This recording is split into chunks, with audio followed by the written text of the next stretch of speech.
right, today we're shilling the Raid Shadow Legends game with our hat. We're full in for this edition of Raid Made Easy. Today we're going to talk about dungeons.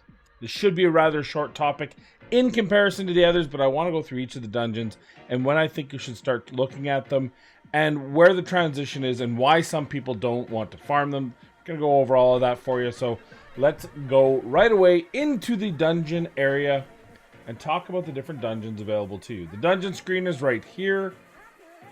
All the dungeons have a similar cadence to them. You step up through the dungeons, you complete 3 waves. When you complete that level, you can move on to the next level. There's usually a boss at the end. And so you're fighting waves twice and then the boss and his minions once. There is, of course, the keeps. The Arcane Spirit, Magic, and Force keep. These are your potion, so Void keep. These are your potion keeps. They're going to be very important to you in the early game.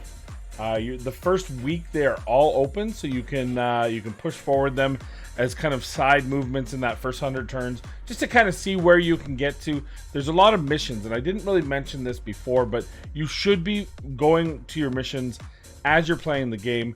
It's better to do them in that early game where the XP is still kind of worth it than when you're level 60 with 4 champions, and then you go back to the missions, and that just seems like a waste of resources. So keep that in mind. What I mean by that is, I can't show you because I completed all the missions.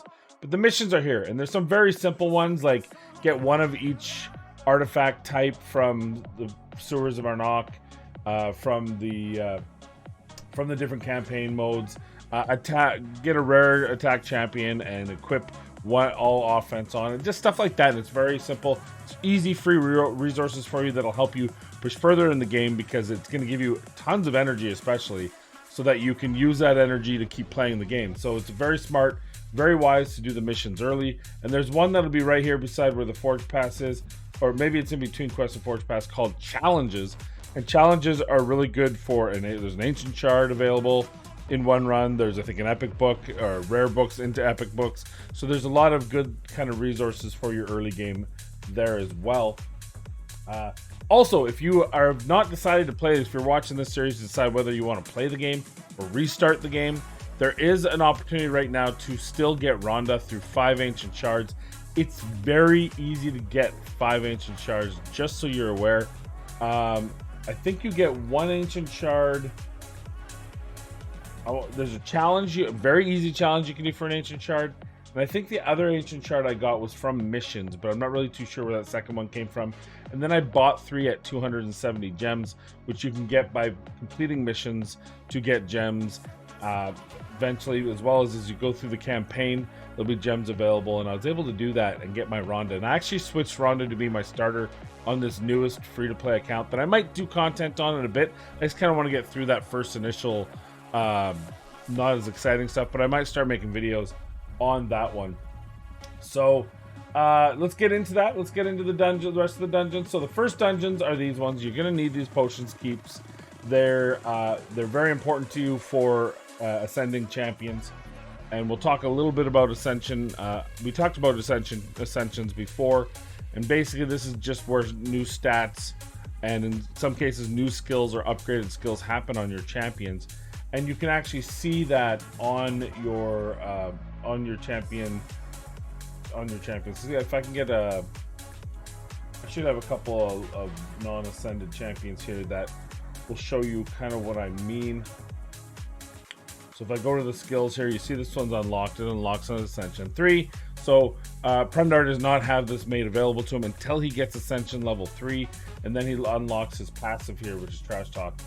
There are some that it'll change the actual makeup of the item. Let's see if I can find one.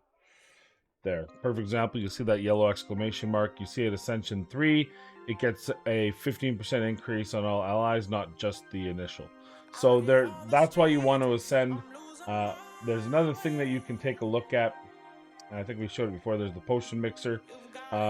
Lesser potions, mid and greater potions.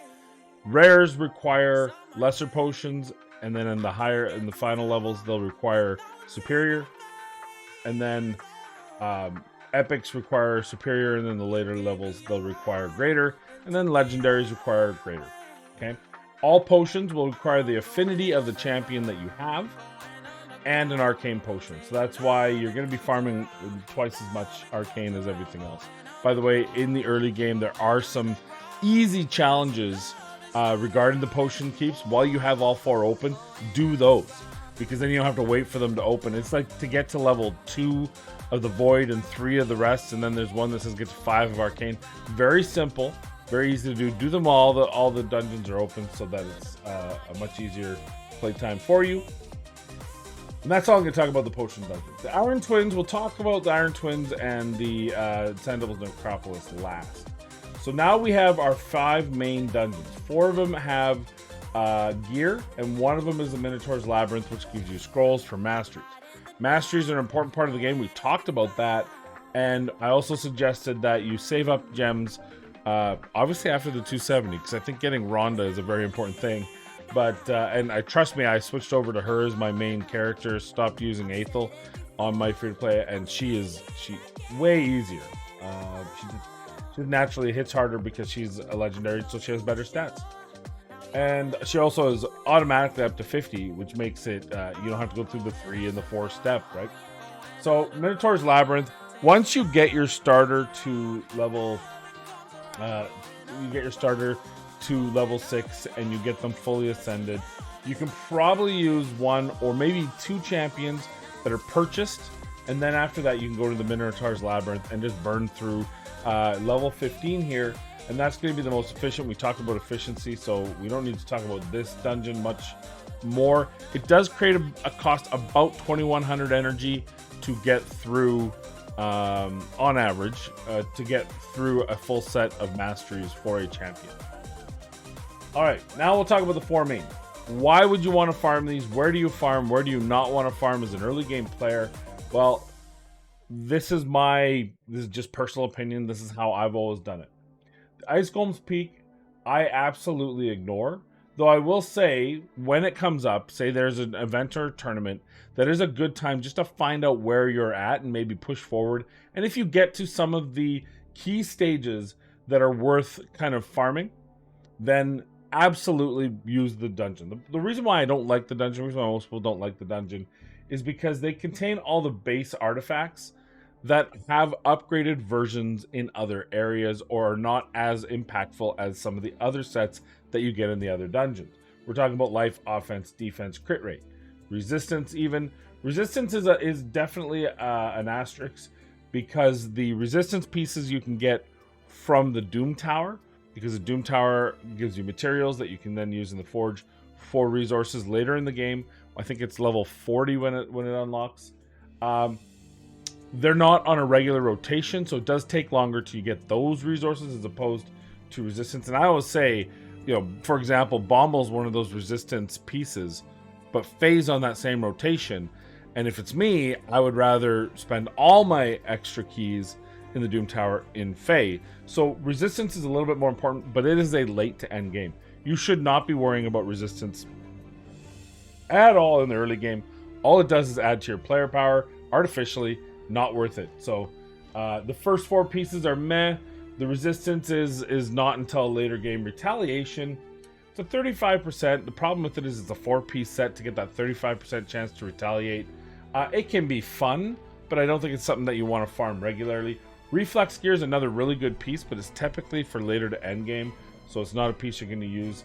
Cursed is awful. It's a 50%. It's not even 100%. It's a 50% heal reduction. So if you're in a panic and you're trying to get through the Spirit Potion dungeon, Cursed might be the way to do it if you just don't have a heal reduction champion.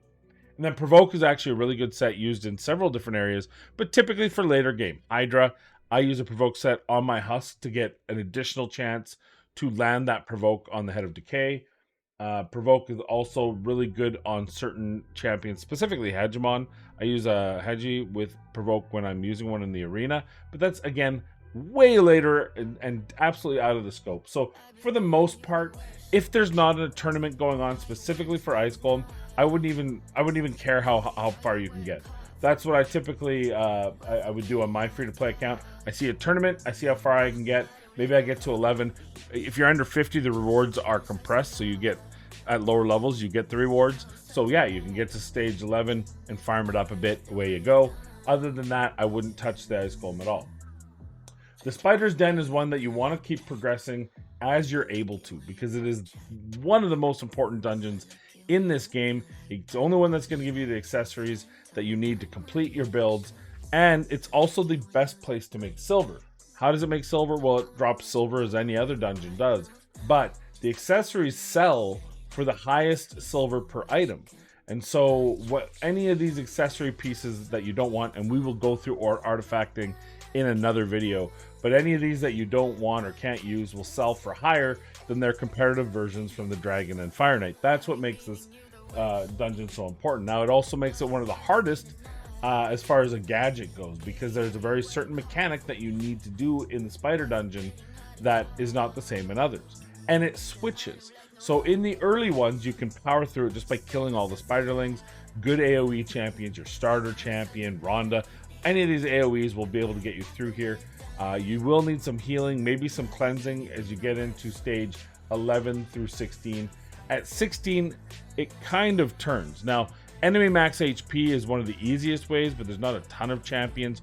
Armiger becomes the king at this point, because he can reduce the turn meter of the main spider, so that you don't allow that spider to get turns, and so it can't kill you. It's a great thing.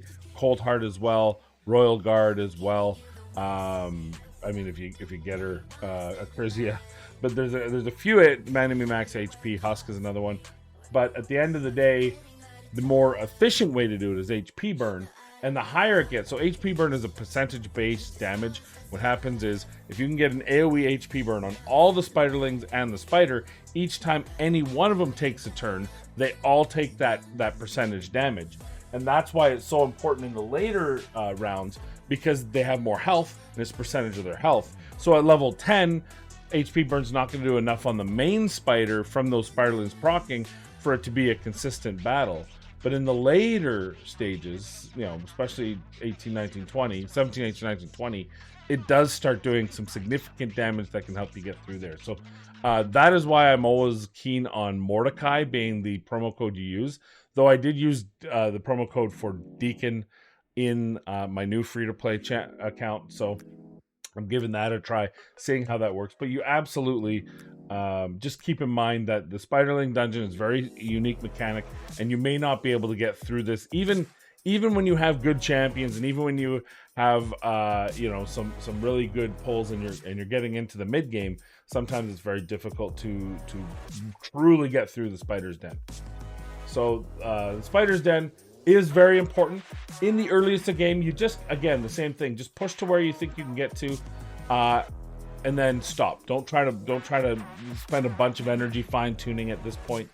If there's a spider tournament going on, that's your chance to check your, I always say, to check your progression in that. If you get a certain new champion that's good for this, like you pulled a Cold Heart, or you pulled, you know, an Acrizia. Woo! You just, by the way, if you pull an Acrizia at this level of the game, you've won the game. Congratulations. Go to Discord and brag to everyone that you're level 30 with an Acrizia. It's rare, but it's not impossible. I pulled my Venus on my first free-to-play account relatively early. It was my first legendary champion, along with Martyr. Actually, no, Martyr was my first champion. A week later, I pulled her relatively early. So where that luck is anymore, it's disappeared for me. All right, the Dragon's Den. Now, this is where I think every one of you should be going. Why? Because the sets are the most generally useful in the early game and mid game, and most of these sets, or some of these sets, actually progress into the end game. So the early sets that are good for you are Accuracy and Lifesteal and Speed.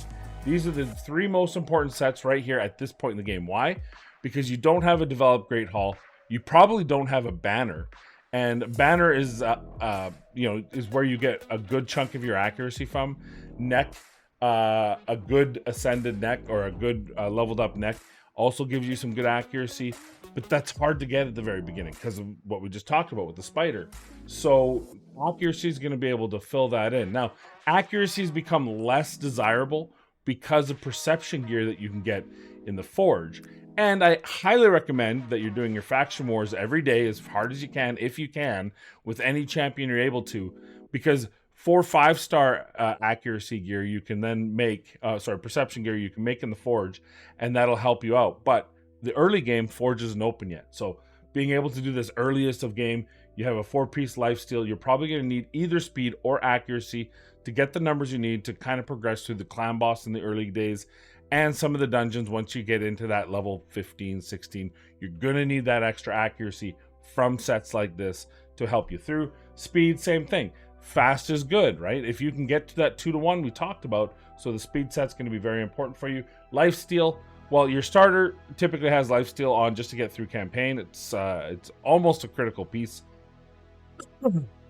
And of course, your clan boss early on, lifesteal is the way to go until you have a process by which you can replace it, which is typically leech and a healer, or leech and a gear set, a different gear set that'll help you, or something like that. But for the most part, lifesteal in that early game clan boss, and even for your champions, I used to put lifesteal on everything, even for my dragon runs, because it would just help. Now, the lifesteal you get from waves is kind of minimal. The bosses, it's a little bit more. The clan boss, it heals you full. When you get a War Master proc, that tier 6 mastery, so, or a Giant Slayer proc. So life's still very important. Destroy, very specific. Toxic's very helpful when you get to that point where you have other healing or you have an unkillable team and you want to do some extra damage, specifically clan boss, maybe even dragon. Toxic can be very helpful to add 2.5% poisons to those bosses, but in the early game, probably not going to happen. Mid-game, you may start looking at Toxic. Frost is the only set out of all these dungeon sets in the game that does not proc on attack, but on defend. So when you get hit and you're wearing Frost gear, you have a 20% chance to place a freeze debuff. It's a nice, easy way to kind of game the system. I used it originally on my spider runs because I used weak affinity. So when the spiderling was force affinity, or sorry, the spiderling is spirit affinity, I used it on my force affinity champion, so that 20% of the time the spiderlings would actually freeze, which would allow me to have a little breather in getting hit so many times. So it was a neat way to do that. It's fun in the arena. Every once in a while you use that. It is kind of a niche set now, and there is a better version of it available through the Doom Tower. It's a 2-piece set, but something that's available there. Daze is the least of the control, so anything that controls the movement of the opponent, but it is available. Avenging, I always thought Avenging would be kind of neat. A 50-50 chance almost of being able to counterattack when hit with a crit, which, I mean, if you're in the arena, for example, you're always going to get hit with crits. Most people crit cap many of their champions, let alone their nuker, which obviously will be. But at the same time, if you have this on a champion that's worth counterattacking and it's getting hit by a crit from their nuker, you're probably dead. So it makes the Avenging a little bit hard to use, but it is still something that's available. I think it's probably one of the weaker sets in this group. And then Stalwart drops minus 30% damage taken from AoE. Great in clan boss once you graduate from having to use lifesteal. I think this combined with a good leech champion and an ally protect champion might be better than just using lifesteal. So this is, you may not need Stalwart in the earliest of games, but Stalwart can really supplement you into that mid game, so you're going to want to stack up on it. So this is where you should be for most of the time because of these top 3 sets. Those other sets you're going to probably just load up and save for later. Now, there is a point at which you're going to want to graduate to the Fire Knight, because the Fire Knight is where the best gear for mid to late game is. I think that one of the big markers of where your account progression is in the early game is when you start looking at the Fire Knight. Now, I will say that it's very champion driven if you can get here early. And the reason why I say that is that 30% lifesteal you get for the clan boss in lifesteal gear is very important. And you want to farm that to have that lifesteal gear sooner rather than later. The flip side to that is if you have other mechanics that are going to allow you to have heals Leech is the best example of it. So if I have a Leech that I can place on the clan boss, and then on top of that I have a passive heal, say like from Doom Priest, or Vrask even, that might be better to then start using other gear. And when you get to that point where you no longer need lifesteal, the Dragon Dungeon becomes less important than the Fire Knight's Castle. Not that you still don't want the speed gear, but this is where the advanced sets are. And the advanced sets you want to focus on are immunity, shield, crit damage, and regeneration, and finally savage, and a bit of stun. So the importance of these, so Fury is the less health you have, the more damage you do. It doesn't feel very strong. We've done some testing in unkillable teams of the clan boss, which means teams that have an unkillable buff on the whole team at the point when the clan boss attacks you. And so conceivably you'll have 1 HP and you attack back, and it's still kind of not that big of a deal. So Fury seems less impactful. Curing, again, the 20% bonus is on the net heal. So if you healed someone for 4,000, it's going to give you 800 extra heal. So it's not crazy impactful, but there are some uses for it on niche champions. So it's not a big deal, but some people really like it on certain champions like Vogoth. Immunity is very important. So immunity is a 4-piece set that gives you 2 turns of immunity at the start of a round. This is huge in arena because in the arena there's a lot of different ways that people can control stuns, for example, right? And if you can have immunity, Corman's the best example because he has a passive that freezes. If you have immunity, then you're safe from that. And so people like putting immunity at least on their cleanse champions. That is, champions that can remove negative effects from your team. So if that person can't have a negative effect on them, and then they can clear that negative effect from the rest of their team, it's a kind of a beautiful thing. And that's where you're starting to look at, again, this is an advanced set. Now, all of these sets, by the way, that we're going to talk about, do have advanced versions of them in the Doom Tower. So once you start getting into Doom Tower hard, then these sets become less important, or at least become supplemented by their counterpart advanced set in the Doom Tower. For example, there's Savage, but then there's Lethal. The Lethal adds an extra component, not just the ignore defense. But that said, Shield does have a counterpart in the Forge, but it's from a Forge pass and it's a Bolster. And Bolster allows the same level of shield.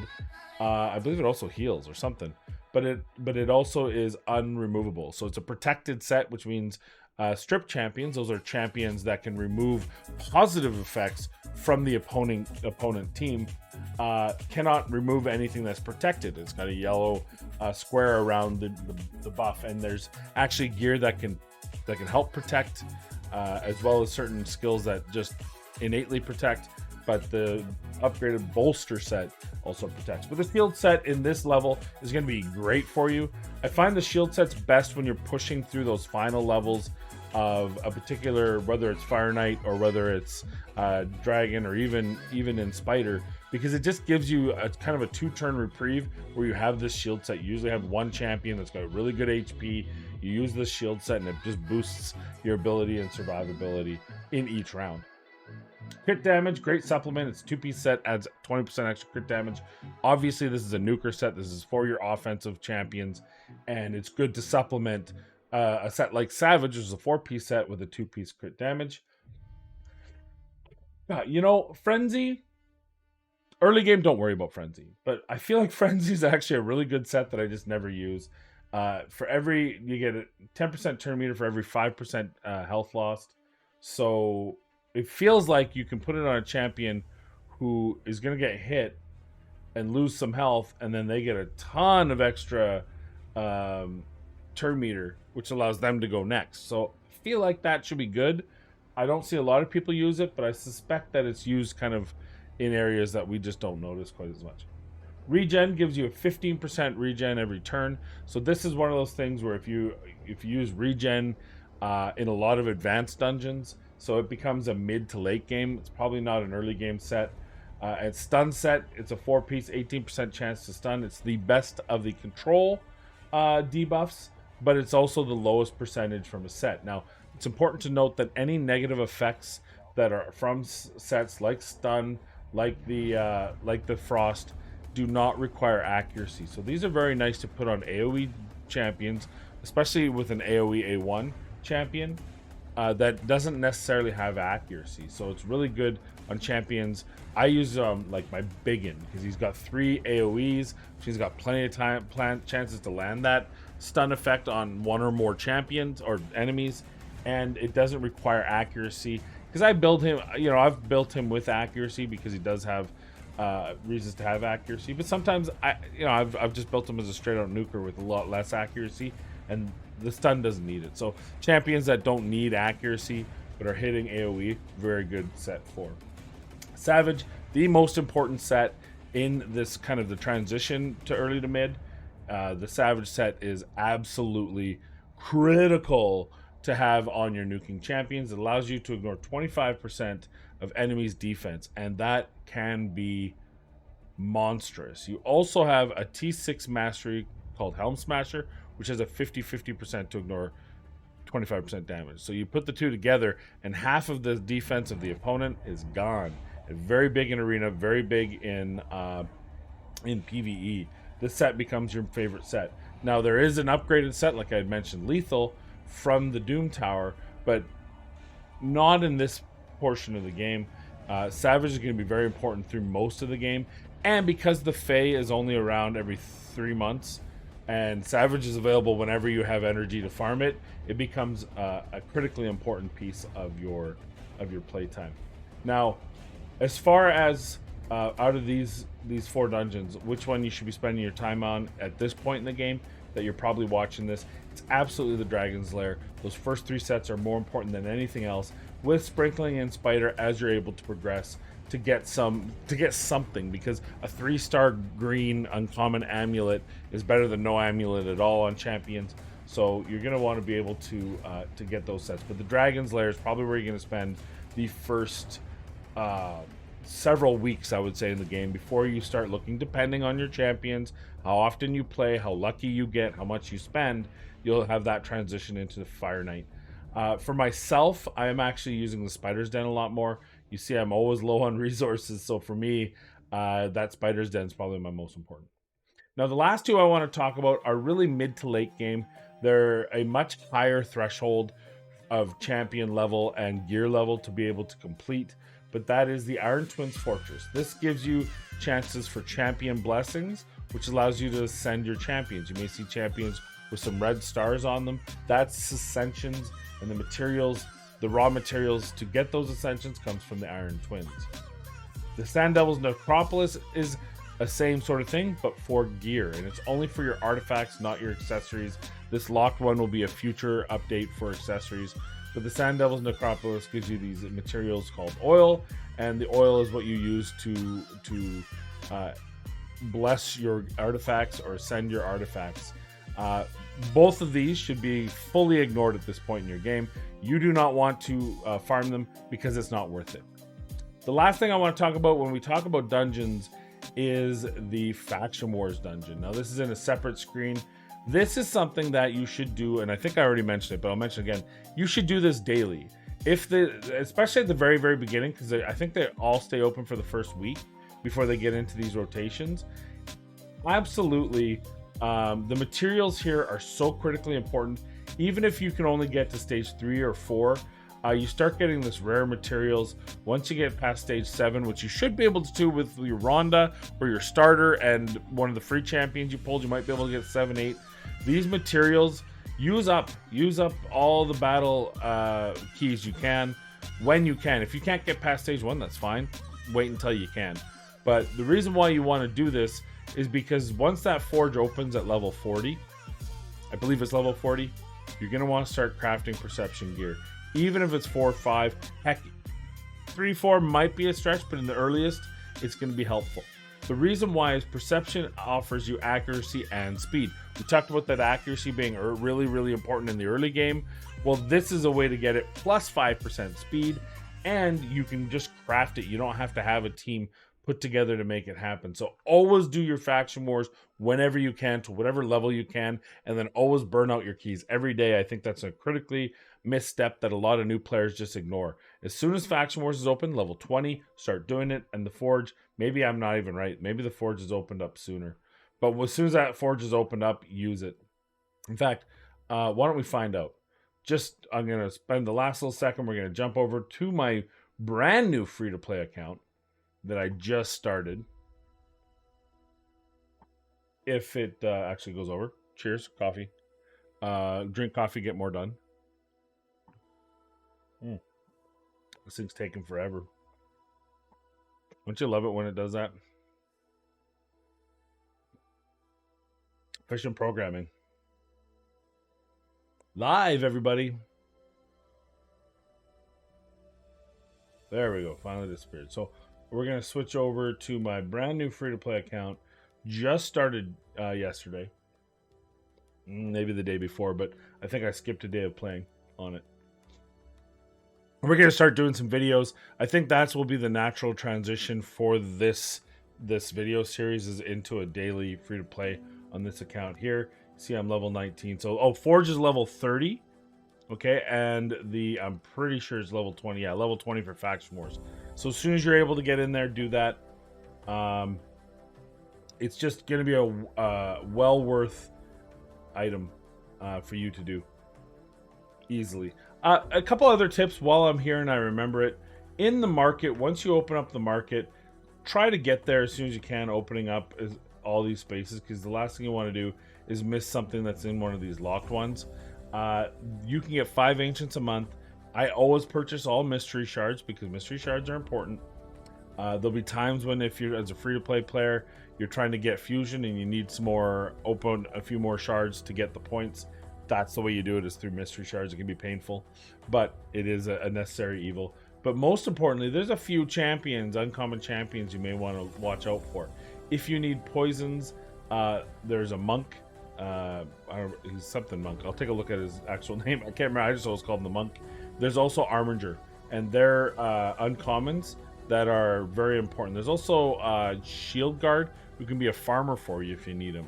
So you can build a couple different uncommons that you can build up to be able to do things for you, and you can buy them here, so you don't have to use any resources to level them up and to book them out. Similar to what we talked about with the farmable champions, but you can get them in the market, so don't be afraid to buy them.